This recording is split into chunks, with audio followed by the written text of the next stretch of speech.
Hello, BillWhittle.com members. I'm Steve Green with Bill Whittle and Scott Ott, of course. This is your members only.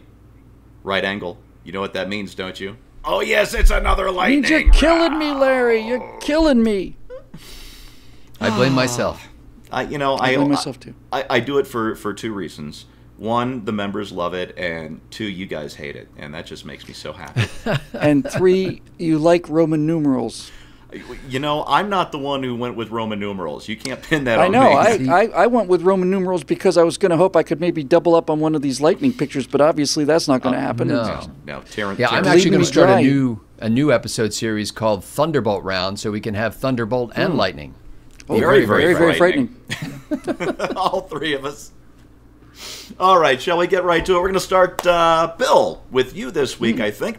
There's a headline I found on Instaplanet today. No, it's not one I wrote.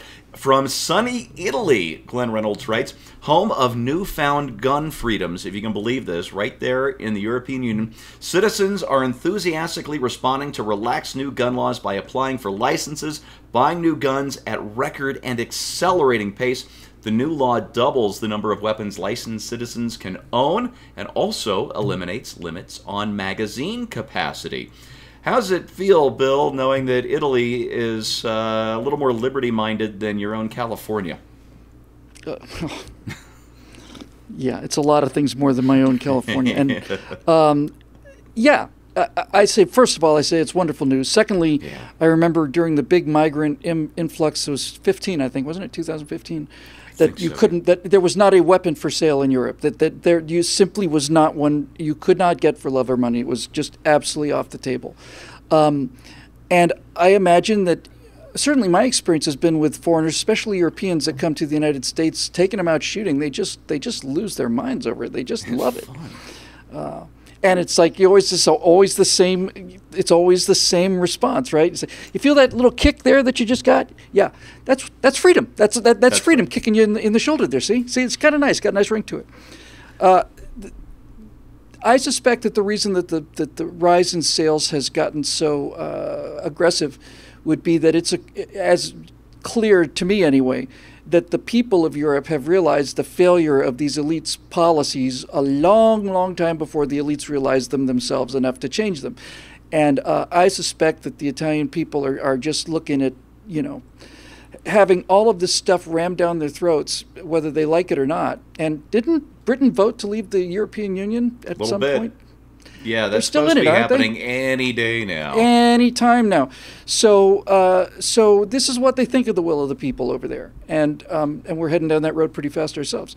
So yes, I welcome our Italian brothers. And I'm not going to make any not going to make any jokes about this. It's great for you guys to be armed. Eastern Europeans, I know, almost lose their mind at the thought of being able to defend themselves, because the Eastern Europeans and the Italians as well have lived under totalitarian fascist governments that have treated people like a bundle of sticks, which is what a fascisy is. It's a group collective of sticks, and there are no individuals, and I imagine they like very much the feeling of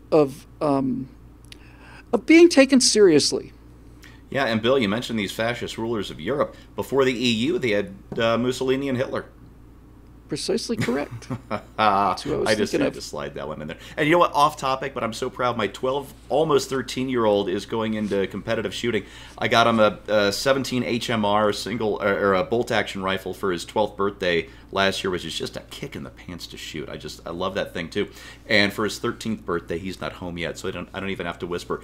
He's getting a scope and a couple of magazines for that thing, and a membership at our local range. I can't wait to see how well he does. Make him split a bullet with another bullet, just like put one in the dead center of the bullseye. Now son, bisect that one. Let me just say, Steve, and I don't want to be the guy giving you advice on how to parent, but if that rifle's a kick in the pants, he's holding it wrong. No, he's just that good. All right, Scott, your headline. Oh man, I can't believe this one. Actually, yes, I can. It's 2018. PETA asked the English village of Wool to change its name to Vegan Wool. Peak 2018. We're talking about PETA, people eating tasty animals. Is that the group? That's the one. Yeah. Okay. and they want a town that's name is Wool, probably because of the industry that lifted it from, you know, abject poverty to just slightly above abject poverty. That would be my guess. To now change his name. Now, vegan wool, I suppose, would be the kind of wool that you remove from the sheep only with its express permission, perhaps in writing. I have no idea. After it's been euthanized at old age, well, they take it off the respirators. So wool that falls off naturally? I don't know. Because it seems to me that, you know, you're actually probably doing the sheep a favor by shearing it occasionally. Without question. Yeah. You know, it's even I go and get a haircut once in a while.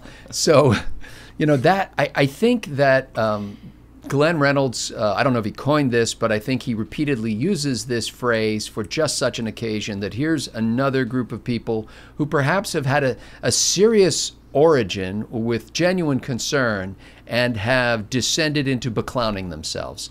And I think, you know, it's really sad, because I think somebody along the way said, look, any publicity is good publicity. You know, as long as you can stir up a controversy, get your name in the headlines, boy. That's the secret. You know, and that's not the secret, because you destroy your credibility. And there probably is a market somewhere for the genuinely concerned people who have an affiliation with PETA, who say, you know what, I think we should treat animals humanely. I think we should do the minimum possible harm to them in the pursuit of things that we need to do.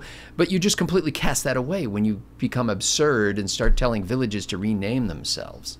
And that voice you heard was that of Super Agent Broadway Scotty Ott, weighing in on the latest trends in the pop culture.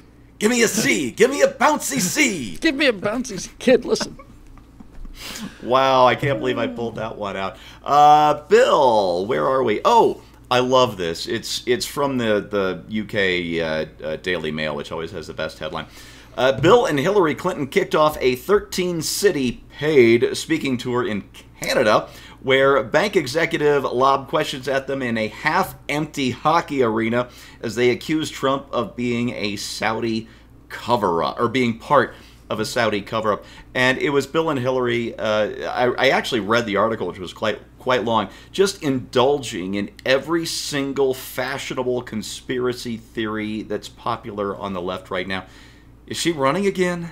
Can she run again? She's always. They're both always running. That's what they were constructed for. That's their primary purpose. It's their prime directive, and they get the occasional software upgrades and modifications to the outer titanium hull. But basically, that's what these creatures are built to do, and they'll never stop. They'll keep running after they've shed this veil of tears. You know, there is sometimes when you think about divine justice, it takes a while to kind of arrive. You know, you see things that are like, how could this happen to how could something so good happen to such awful people so often? And then only over a long period of time do you really begin to realize just exactly how merciless the torment is. And by that I mean a half-empty hockey stadium. So actually, this is the beginning. The headline was generous. There were like 3,000 No. people So this, at a place but this is seriously my point. This is seriously my point. If Bill and Hillary had been put in jail, they would be martyrs, and they would be heroes, and they'd be all of these things, and they would go into history that way.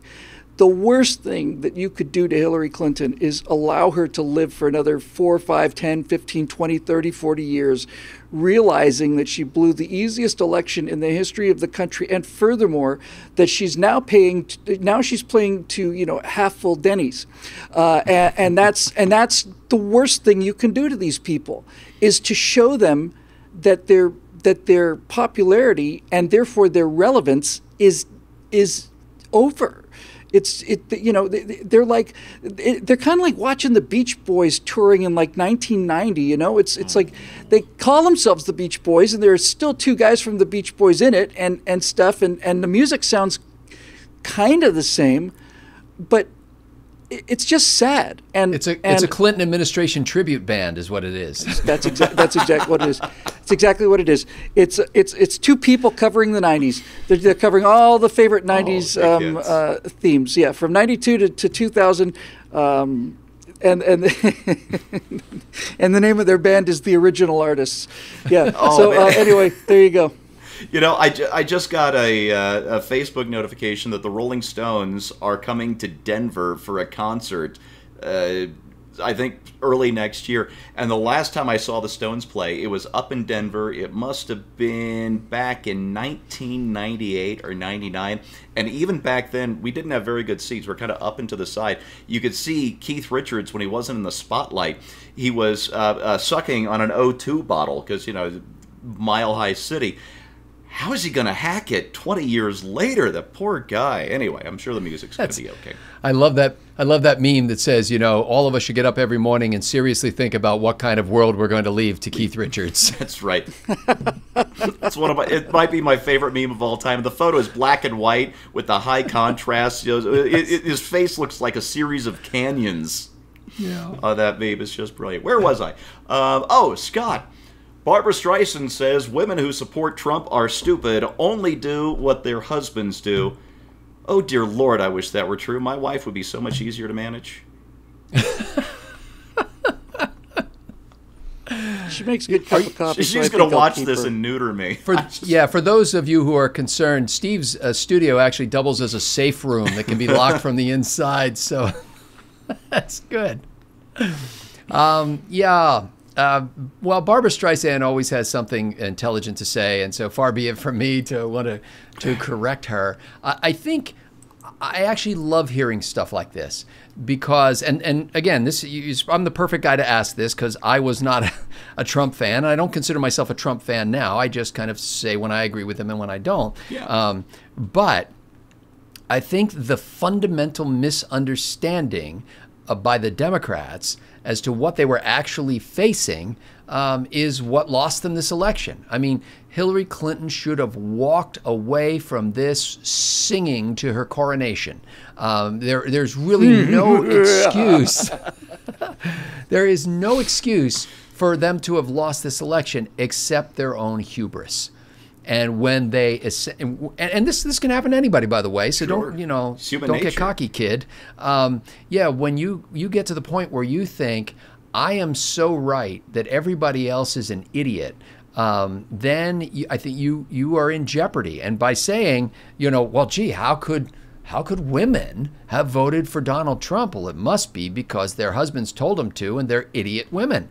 Well, there's a lot of idiot women out there, Barbara Streisand, and I know, occasionally you'd still like to sell a concert ticket or an album, and you may not want to insult the kind of people who might enjoy it if you just shut up and sing.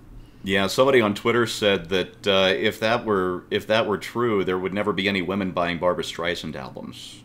Well, she's got another big farewell tour to be looking towards and getting set up. So, I think this will be the 5th one or something like that. Something like that, I'm sure, by now. All right, I'm not finished with a headline here because I found somebody that's just on Twitter that was just too juicy to pass up. This came up last night from, what's his name? Harlan Z. Hill. He's a Trump advisor, I believe, worked on the 2016 campaign.